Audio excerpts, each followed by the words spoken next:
नमस्ते महाराज, नमस्ते महाराज, नमस्ते महाराज.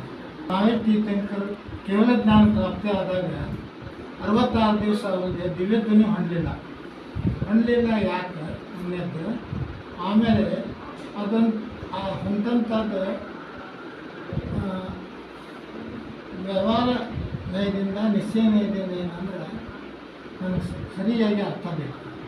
ತೀರ್ಥಂಕರರಿಗೆ ಕೇವಲ ಜ್ಞಾನ ಪ್ರಾಪ್ತಿ ಆದ ನಂತರ 66 ದಿವಸ ದಿವ್ಯ ಧ್ವನಿ ಬೀಳಿಲ್ಲ ಅಂದ್ರೆ ಈ ಇದಕ್ಕೆ ಯವಾರ್ಣೀಯ ನಿಶ್ಚಯನೀಯ ಅಂದ್ರೆ ಸಂಬಂಧ ಇರಂಗಿಲ್ಲ. ಅವರಿಗೆ ಯವಾರ್ಣೀಯ ನಿಶ್ಚಯನೀಯ ಬ್ಯಾಲಿಗೆ ಬಡಿಸ್ತಂದಾಗ ಇರೋದಿಲ್ಲ. ಅಂದ್ರೆ ಯವಾರ್ಣೀಯ ಅಂತಂದ್ರೆ ಕೇವಲ ಶ್ರಾವಕರಿಗೆ ಇರ್ತದೆ.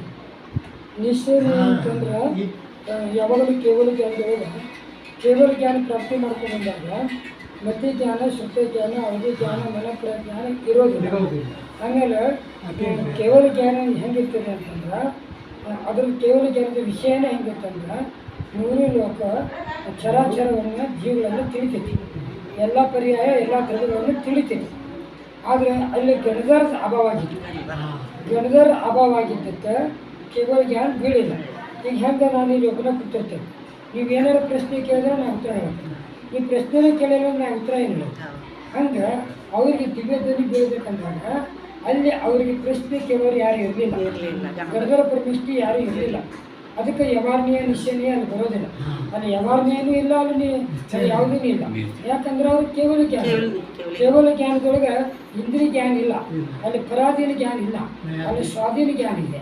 ಸ್ವಾಧೀನ ಅಂತಂದ್ರೆ ಕರ್ಮಗಳನ್ನು ಕ್ಷಯ ಮಾಡಿಕೊಂಡಾಗ ಅವ್ರಿಗೆ ಕೇವಲ ಜ್ಞಾನ ಪ್ರಾಪ್ತಿಯಾಗಿರ್ತೈತಿ. ಅಭಾವ ಆಗಿದ್ದಕ್ಕೆ ಕೇವಲ ಜ್ಞಾನ ಇಲ್ಲ, ಅದಕ್ಕೆ ಅಲ್ಲಿ ಗಣಧರ ಪರಮೇಷ್ಠಿ ಇಲ್ಲ, ಅದಕ್ಕೆ ಕೇವಲ ಜ್ಞಾನ ಇಲ್ಲ. ಮತ್ತು ನೀವು ಅಲ್ಲಿ ಯವಾರ್ಣೀಯ ನಿಶ್ಚಯನೇ ಅಂತಂದ್ರೆ ಮತ್ತು ಅಲ್ಲಿ ನಮಗೇನಾಗ್ತೈತಿ, ಕೇವಲ ಜ್ಞಾನದೊಳಗೆ ದೋಷ ಬರ್ತದೆ. ಕೇವಲ ಜ್ಞಾನದೊಳಗೆ ದೋಷ ಬರ್ತದೆ. ಕೇವಲ ಜ್ಞಾನ ನಿರ್ದೋಷಿ ಇದೆ. ಕೇವಲ ಜ್ಞಾನದೊಳಗೆ ಕೇವಲ ಜ್ಞಾನ ಯಾರು ಶ್ರಾವಕರಿಗೆ ಆಗೋದಿಲ್ಲ. 25 ತೀರ್ಥಂಕರ ಅಂತ ಹೇಳಿದೆ.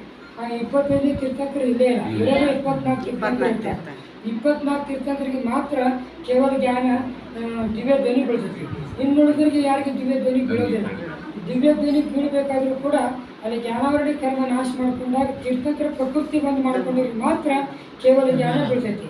ಈ ಅನ್ಯ ಯಾರಿಗೂ ಕೇವಲ ಜ್ಞಾನ ಒಂದೆರಡು ಅಕಸ್ಮಾತ್ರಿಗೆ ಯಾರಿಗೂ ಕೇವಲ ಜ್ಞಾನ ಸಾಮಾನ್ಯ ಮುನಿವಾದ್ರೆ ಕೇವಲ ಜ್ಞಾನ ಇದ್ರೂ ಕೂಡ ಅವರು ತೀರ್ಥಂಕರ ಪ್ರಕೃತಿ ಬಂದು ಮಾಡ್ಕೊಂಡ್ರಿಲ್ಲ. ಹೀಗಾಗಿ ಅವ್ರ ತೀರ್ಥಂಕರ ದಿವ್ಯ ಧ್ವನಿ ಹರಡೋದಿಲ್ಲ.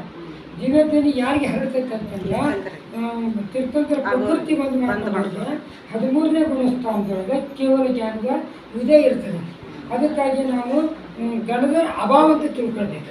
ಏನಂತ ತಿಳ್ಕೊಳ್ಬೇಕು? ಗಣಧರ ಅಭಾವ ಇರಲಿದ್ದಕ್ಕೆ ಅದು ಯಾರಿಗೆ ದಿವ್ಯ ಧ್ವನಿಗೆ ಬೀಳ್ಬೇಕು. ಈಗ ನೀವು ನನ್ನ ಹತ್ರ ಬರ್ತೀರಿ, ಪ್ರಶ್ನೆ ಕೇಳಿದ್ರೆ ನಾವು ಉತ್ತರ ಹೇಳ್ತೀವಿ. ಹಂಗೆ ನಿಮ್ಮದು ಶ್ರೋತಾಗಣ ಬೇಕಲ್ಲ, ಶ್ರೋತ ಇದ್ದಾಗ ದಿವ್ಯ ಧ್ವನಿ ನಿರಂತರ ಬೀಳ್ತದೆ.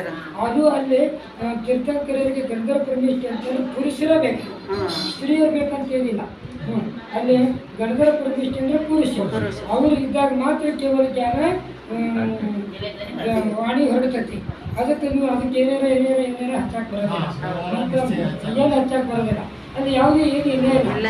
ನೀವು ಕೇವಲ ಜ್ಞಾನ ಅಂದ್ರೆ ಪರಮಾತ್ಮ, ಅವರು ಪರಮಾತ್ಮ, ಸಕಲ ಪರಮಾತ್ಮ. ಅವ್ರಿಗೆ ಪರಮೌದಾರಕ್ಕೆ ಶರೀರ ಐತೆ. ಅವರಿಗೆ ಅವ್ರು ಕೆಳಗಿನ ಗುಣಸ್ಥಾನದ ಒಳಗಿಲ್ಲ. ಅವ್ರಿಗೆ ಶಾಯಕ ಸಮಯ ದೃಷ್ಟಿ ಐತೆ. ಅವ್ರಿಗೆ ಏನು ಕಮ್ಮಿ ಇಲ್ಲ, ಅವ್ರಿಗೆ ಏನು ನಶಿಸಿ ಇಲ್ಲ. ಅವರಿಗೆಲ್ಲ ಪೂರ ಸಂಪೂರ್ಣ ಜ್ಞಾನ ಐತೆ. ಅವ್ರಿಗೆ ಕೇವಲ ದರ್ಶನ, ಕೇವಲ ಜ್ಞಾನ, ಅವ್ರ ಯುಗಪತ್ತ ಜ್ಞಾನ ಐತೆ.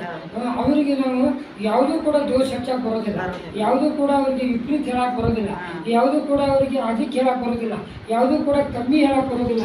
ಅದಕ್ಕೆ ಹೇಳ್ತಾರೆ ರತ್ನಗಡ ಶಂಕರಾಚಾರ್ಯ ಸ್ವಾಮಿ ಶ್ರೀಮಂತ ಮಹಾರಾಜರು ಏನಂತ ಹೇಳ್ತಾರೆ, ಅನ್ಯೂನಿ ಅಂತಂದ್ರೆ ಕಡಿಮೆನೂ ಹೇಳಬಾರ್ದು, ಅಧಿಕರು ಹೇಳಬಾರ್ದು, ಆಮೇಲೆ ವಿಪರೀತರು ಹೇಳಬಾರ್ದು, ಸಂಶಯನೂ ಹೇಳಬಾರ್ದು. ಕೇವಲ ಜ್ಞಾನದಾಗ ಯಾವ ಇಲ್ಲ, ಸಮ್ಯ ಜ್ಞಾನ ಅಂತ ಹೇಳ್ತಾರೆ. ಸಮ್ಯ ಜ್ಞಾನದೊಳಗೆ ಈ ಥರ ಹೇಳ್ತಾರೆ. ಇನ್ನು ಸಾಯಕ ಸಮ್ಯ ಜ್ಞಾನದೊಳಗೆ ಕಿಂಚಿತ್ ಮಾತ್ರ ಕೂಡ ದೋಷ ಇಲ್ಲ. ನಿರ್ದೋಷ ಸಮ್ಯ ಜ್ಞಾನ. ಸಮ್ಯ ಜ್ಞಾನ, ಸಮ್ಯ ದರ್ಶನ, ಸಮ್ಯ ಚಾರಿತ್ರ ಪೂರ್ಣತೆ ಹೊಂದಿದಂಥವ್ರು ತೀರ್ಥಂಕರವರು. ಅಂಥ ತೀರ್ಥಂಕರರಿಗೆ ನಾವು ಯಾವುದೇ ಥರದ ದೋಷ ಹಚ್ಚಕೋಬಾರ್ದು. ಎಲ್ಲಿ ದೋಷ ಹಚ್ತೀರಿ ಅಲ್ಲಿ ನಮಗೆ ಕರ್ಮ ಬಂದ ಅದಕ್ಕೆ ತಿಳ್ಕೊಂಡು ಚರ್ಚೆ ಮಾಡಬೇಕು, ತಿಳ್ಕೊಂಡು ಅದನ್ನು ಭಾವನೆ ಮಾಡ್ಕೊಳ್ಬೇಕು. ಅದಕ್ಕೆ ಇವತ್ತಿನ ಶಂಕಾಶ್ರಮದನ ಗಣಧರ ಪರಮೇಶ್ವರಿ ಅಭಾವದಲ್ಲಿ ಕೇವಲ ಜಾಗ ಬೀಳೋದಿಲ್ಲ.